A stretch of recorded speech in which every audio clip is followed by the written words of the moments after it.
Hello, my nieces. Hello, my nephews. It's me, your Twin Flame Auntie, and I'm here to take you out of the 5D and bring you back to Earth.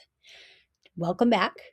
Today, your auntie is going to give you just a little bit of tough love here. We're going to talk about a topic that's a little messy. We're going to veer away from the whole divine timing reunion talk, and we're going to look at something that's a little dirty and gritty and sad and dark.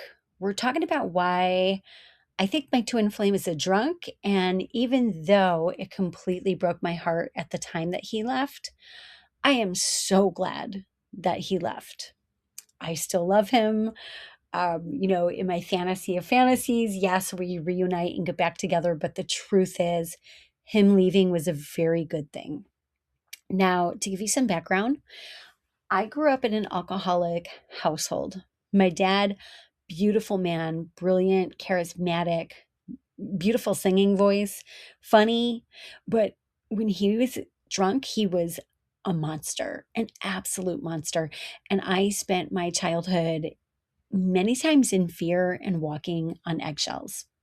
So naturally, I carried that into my adult life and I attracted relationships, people, places, and things that required me to manage someone's chaos.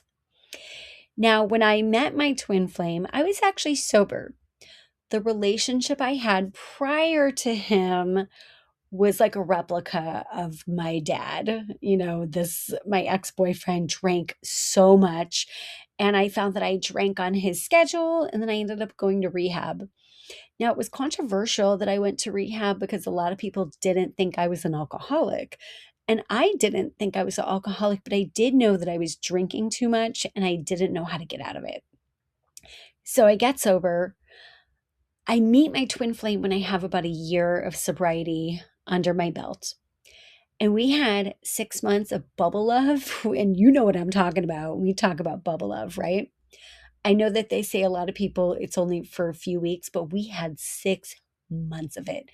It was glorious and it was beautiful.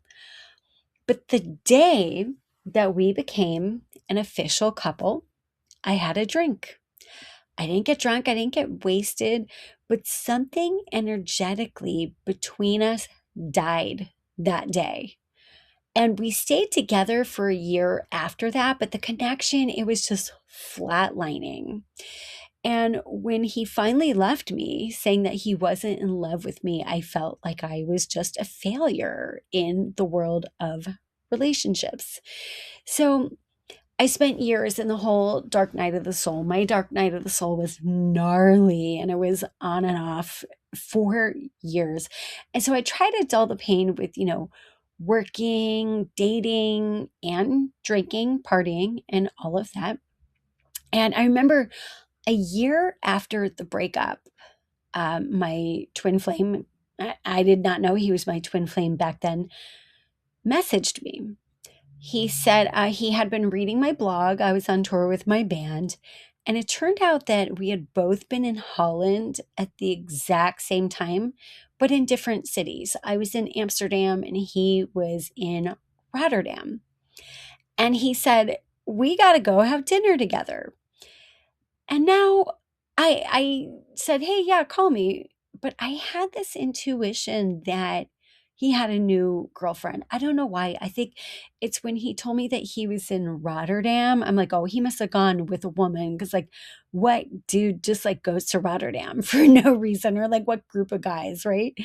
And so he called me and, he wanted to go to dinner with me. And I said, "Why did you go to Rotterdam?" And he said, "Oh, because it's such a great place." And I said, "Yeah, but why Rotterdam?" And then he said, "Well, me and my girlfriend went together." And so I hung up on him. I felt broken. I felt like I was unlovable, just like that, inner child, the child of the alcoholic father. I felt replaced and I felt like our connection maybe it had never really happened. And so we didn't see each other for years. I think we had a brief email exchange in I think it was 2015, but let's fast forward to 2020, okay? So it's COVID. I had to leave New York City and move back to my childhood home, just like a lot of other people did. And I was isolating a lot, and I was drinking here and there in the daytime just to kind of get through it. But then I stopped drinking for one reason and one reason only. The hangovers, they got so bad. I was getting like these 2-day hangovers. So I was like, okay, I just got to stop. So I got very clear during this period of time. And because it was COVID and because I had relocated and a lot of weird things were going on in the world, I was isolating. I was losing friends left and right. I had no money. And I'm just here in my parents', my childhood bedroom, my parents' house, feeling like none of my dreams came true. So here I am with this empty bank account, nothing really going on. And I just looked up at the ceiling and I said, I love you, Auntie. I just said it out loud. I gave myself all the love that I had been trying to get from my twin flame or from the people that I dated afterwards. The conditions of my life were pretty shitty, but I was like, you know what? I love you anyway. And then the very next day, it happened. The telepathy. Out of nowhere, I felt the presence of my twin flame so clearly. However, I didn't know he was my twin flame just yet because I hadn't gone down the internet rabbit hole just yet. But it wasn't like this fairy tale, like, I'm coming home. Although I did think he was coming back, right? But it was like the universe opened up a door or something.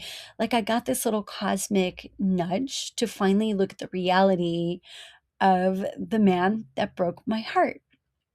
And so I got a reality check. I looked him up. Now, when he broke up with me, I don't know how I did it, but I was very good about not going on his social media. And I think it's because I didn't want to see him with another woman on social media, right? So I protected myself from that. So out of nowhere, I'm seeing years and years of social media history. And in so many pictures, he had a drink in his hand. He looked a little out of it. There was posts about him pounding a beer before work. There was jokes about him throwing up on his friend's shoes, uh, playing drunk basketball. And what happened was that right after we broke up, he had moved into the whole world of bartending. Now, when we were dating, he had a corporate job, but and I think that kept him in line a little bit. But I realized that once he moved into bartending, that he was drinking a lot. And here's the thing, I think that he was drinking quite a bit even when we were dating, but he didn't do it around me. I realized that when I was sober, he slowed down a lot with his drinking and maybe just did it on days when I wasn't around. And I also think that part of why he ran was that he saw that when I was drinking, that maybe I was a little different, and he never wanted to have that dynamic where he and I were getting wasted together. This is kind of what I intuitively came to as far as a conclusion, because I knew he had issues in relationships prior to me where him and his former girlfriend had drank a lot together. And I realized that he was not going to do that with me. And so, in a way, him running from me was also protection. And so I'm looking at his life, right? And I realize this. He likes his life. I did exchange a couple emails with him a couple of years ago. And literally, he said he was pounding a beer before work, not after work, but before work.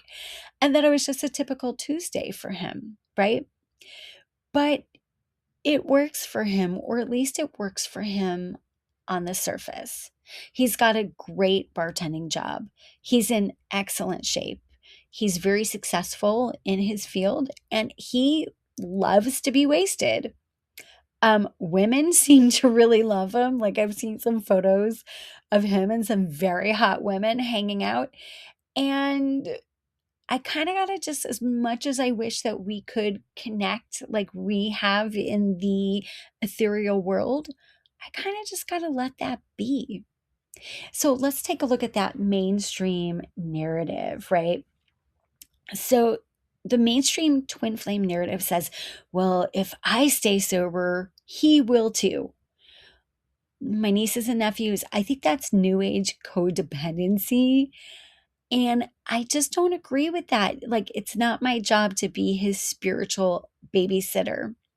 Now, do I see that there's an energetic connection between us where we kind of move in similar patterns? Absolutely. But it's not my job for him to get sober.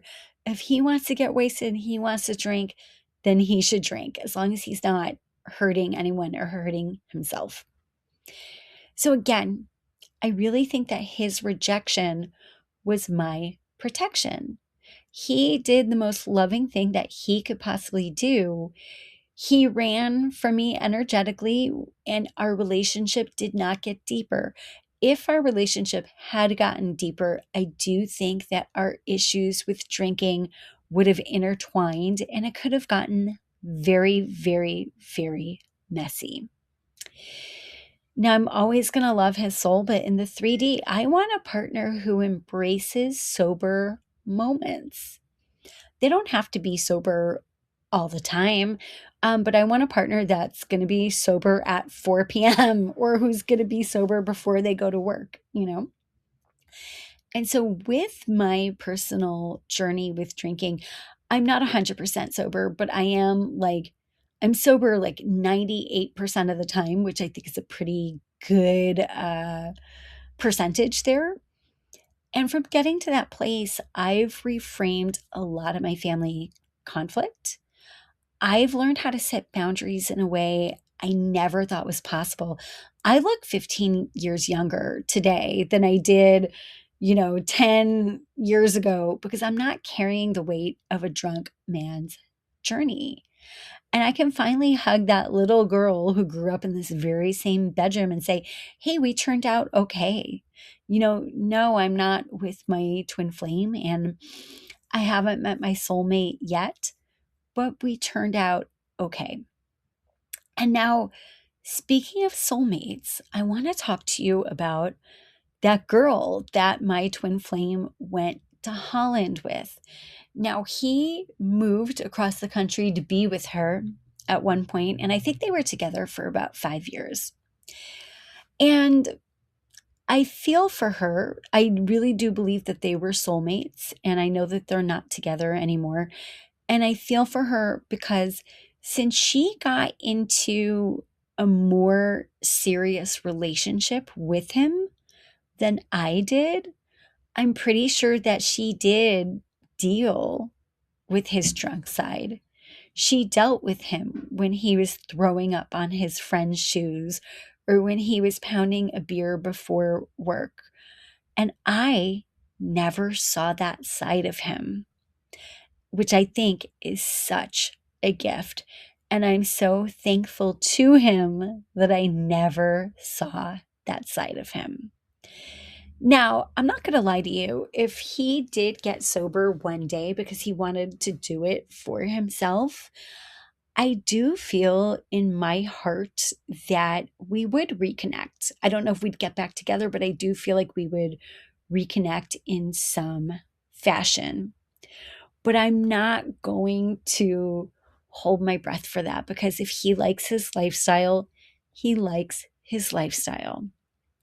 So again, I'm going to say to that little girl, we turned out okay. And that is the gift that my twin flame gave to me by walking away. So I just want to say, trust the journey, because you have absolutely no idea where the redirection is taking you. And you have absolutely no idea how your twin flame might actually be protecting you by walking away. And I will always love him, even if I never see him again, and even if he is drunk every day for the rest of his life. So just remember that your twin flame auntie loves you, and it's all going to be okay.